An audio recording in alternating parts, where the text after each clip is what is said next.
የህዝብ ተወካዮች ምክር ቤት በዛሬው ዕለት ባካሄደው 37ኛ መደበኛ ስብሰባው በወንጀል የተገኘ ንብረት ህጋዊ ማስመሰልና ሽብርተኝነትን በገንዘብ መርዳት ወንጀልን ለመከላከልና ለመቆጣጠር የቀረበ ረቂቅ አዋጅን በአብላጫ ድምጽ አጽድቋል።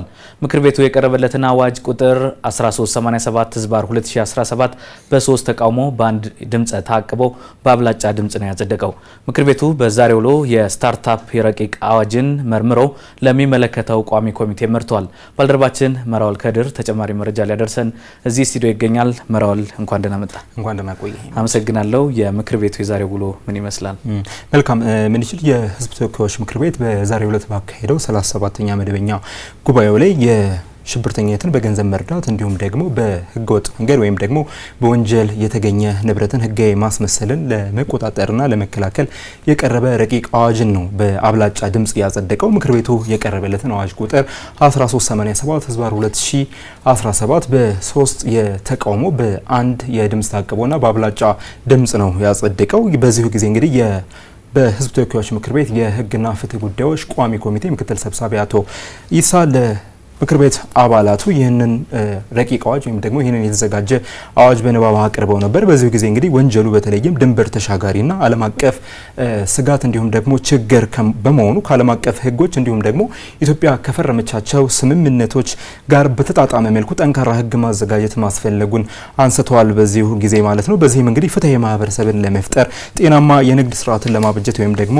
ለመፍጠር ዓለም ሽብርተኝነትን ለመከላከል በሚያደርገው ጥረት ውስጥ ደግሞ የኢትዮጵያ አበርክቶ ወይም ደግሞ የኢትዮጵያንም ሚና አጠናክሮ ለማስቀጠል ያለንበት ቀጣና ደግሞ የሽብር እንቅስቃሴዎች የሚስተዋሉበት እንደመሆኑ ይህንንም ለመከላከልና ኢትዮጵያ ያደረገች ያለውንም ጥረት በይበልጥ ለመከላከል ከዛ ባለፈ ደግሞ በሀገር ውስጥ የሚደረጉ የወንጀል ድርጊቶችንም በገንዘብ በመርዳት የሚሳተፉ አካላትን በህግ ተጠያቂ ለማድረግ እነዚህን መሰል ወንጀሎች ለመከላከል ነው።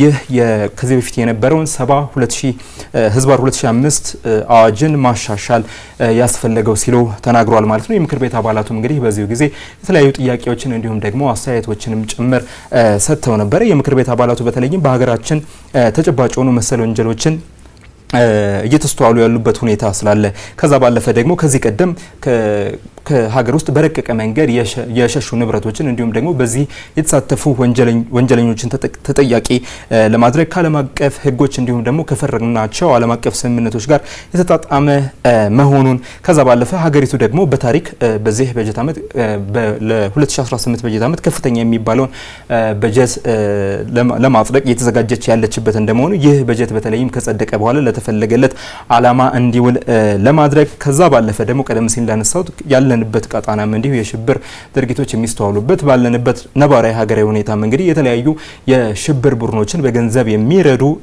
ሰዎች፣ ቡድኖች፣ ግለሰቦች ያሉ እንደመሆኑ ይህንን ረቂቅ አዋጅ ማሻሻልና እንዲሁም ደግሞ ማጽደቁ እጅግ ጠቃሚ መሆኑን በተለይም ጊዜውን የዋጀ መሆኑን ጭምር ነው በአስተያየታቸው ያነሱት። ከዛ ባለፈ ግን የተሻሻለው ይህ አዋጅ ያካተታቸውን አንቀጾች በተመለከተ የምክር ቤት አባላቱም እንዲሁ ጥያቄዎችን አቅርበው ነበር ማለት ነው። በመጀመሪያው ግን ይህ የተሻሻለው ወይም ደግሞ የጸደቀው አዋጅ ምንችል በተለይም የሽፋን ምርመራን ወይም ደግሞ ይሄ አንደርከቨር ኢንቨስቲጌቲቭ የሚባለውን የሚፈቅድ መሆኑ ከዛ ባለፈ ደግሞ ይህንን አንደርከቨር ወይም ደግሞ የሽፋን ምርመራን የሚያከናውን የህግ አስፈጻሚ አካል ከመግደል ውጪ ባሉ ሌሎች ወንጀሎች የማይጠየቅ መሆኑን ወደ ኋላ ደግሞ ወይም ደግሞ 10 ዓመትን ባክ የሚያደርግ መሆኑ ጠንካራ የቅጣት ደረጃዎችን የሚያካተተ መሆኑ ለአብነትም እንግዲህ ከ15 ዓመት እስከ 25 ዓመት የእስር ቅጣት እንዲሁም ደግሞ ከ500 ሺህ እስከ 1 ሚሊዮን ብር የሚደርስ የገንዘብ መቀጮንም በውስጡ ያካተተ አዋጅ ነው። ያለ ፍርድ ቤት ትዕዛዝን ጭምር ምርመራዎችን ማድረግ የሚያስችል ነው። ከዛ ባለፈ ደግሞ የስልክ ልውውጦችንም መቅዳት የሚያስችል አዋጅ ነው። በእነዚህ በተቀመጡ በዚህ በተሻሻለው አዋጅ ውስጥ የተቀመጡ እነዚህ ነጥቦች አባላቶች በተለይ የሚያነሷቸው ጥያቄዎች እንዲሁም ደግሞ በእነዚህ አንቀጾች ላይ ያሏቸውንም ስጋቶች አንጸባርቀው ነበር ማለት ነው። የምክር ቤት አባላቱ እነዚህ ነጥቦች እንግዲህ መሰረት በማድረግ ያነሷቸው ጥያቄዎች አሉ።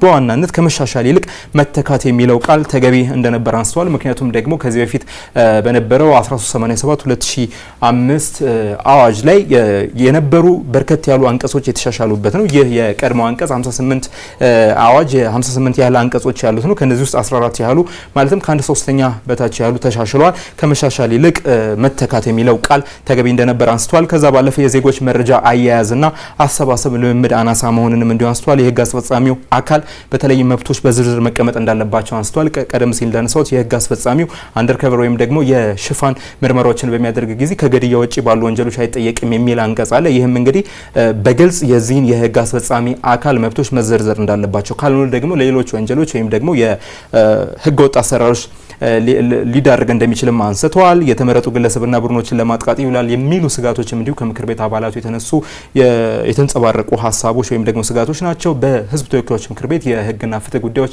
ቋሚ ኮሚቴ ምክትል ሰብሳቢ አቶ ኢሳም ለነዚህ ለተነሱ ጥያቄዎች ምላሽ ሰጥተው ነበር። ከቀድሞ አዋጅ 14 ያለ አንቀጾች የተሻሻሉ እንደመሆኑ ከመተካት ይልቅ መሻሻል የሚለው ቃል ተገቢ መሆኑን አንስተዋል። ግለሰቦችን አሊያም የተመረጡ ቡድኖችን ለማጥቃት የተዘጋጀ አዋጅ ነው የሚል ስጋት ከህዝብ ተወካዮች ምክር ቤት አባላት ከአንዳንዶች ተነስተው ነበረ። በዚህም ላይ ምላሽ ሲሰጡ ከዛ ይልቅ ዓለም አቀፍ ህጎች እንዲሁም ደግሞ ኢትዮጵያ የፈረመቻቸውን ዓለም አቀፍ ስምምነቶች መሰረት በማድረግ እንዲሁም ደግሞ ዓለም አቀፍ ህጎች ስታንዳርድን በጠበቀ መልኩ ይህ አዋጅ መዘጋጀቱን አንስተዋል ማለት ነው። ከዛ ባለፈ ካለንበት ዓለም አቀፍ ሀገራዊ እንዲሁም ሁኔታ ቀጠናዊ ሁናቴም ጭምር መሰረት በማድረግ ይህን ህግ ማሻሻል እንዳስፈለገ ከዛ ባለፈው የነዚህን ወንጀሎች እንዲሁም ደግሞ ህገወጥ አሰራሮችን ለመከላከል የሚያግዝ መሆኑን አንስተዋል። ከዛ ባለፈ እንግዲህ ምክር ቤቱ ምን ይችል ፍትህ ሚኒስቴር በተለይም ደግሞ እነዚህን ወንጀሎች ለመከላከል ከዚህ ቀደም ደግሞ በህገወጥ መንገድ ከሀገር ሸሽተው ያሉ ንብረቶችን ለማስመለስ በዚህ ወንጀል ላይ የተሳተፉ ወንጀለኞችንም ተጠያቂ ለማድረግ እየሰራቸው ያሉ ስራዎች ተነስተዋል። ምክር ቤቱ በመጨረሻም እንግዲህ በተለይም የስታርታፕ ረቂቅ አዋጅን መርምሮ ለሚመለከተው ቋሚ ኮሚቴ አቅርበዋል ማለት ነው። ምን ይችላል ምራውን ላመሰግናለሁ።